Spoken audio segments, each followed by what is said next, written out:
早々のフローレン。初めて出た葬式は母の叔父の時だった。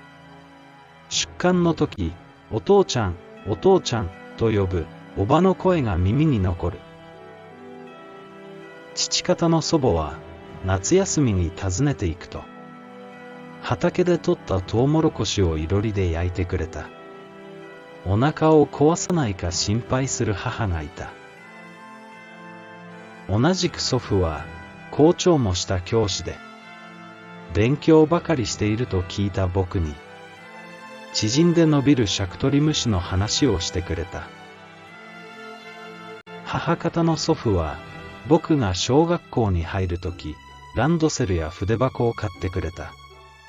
その当時珍しい滑り台も祖父の贈り物だ。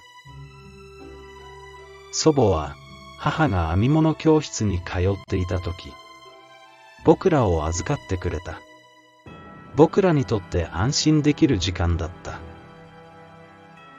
母は僕らが子供の頃、洋服を縫ってくれた。手作りの服を着て過ごした贅沢な時代だった。父は音楽の教師でピアノを教えていた。子供の頃、ラッパが吹けたことで音楽に興味を持ち、ピアノを独学で学び、先生にまでなった。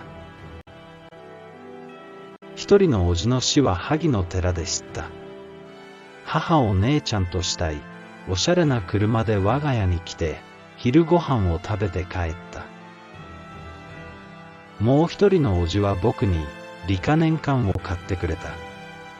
理科に興味を持ち、化学会社に入ったのはそんな縁もあった。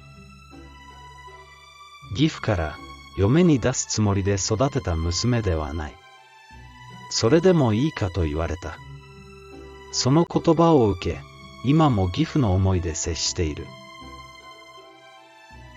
新聞を開き、真っ先に訃報欄を見る。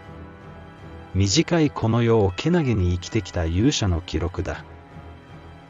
僕がこの欄に乗るとき、僕より長く生きている誰かが、それを見て、僕のことを語ってくれることを願う。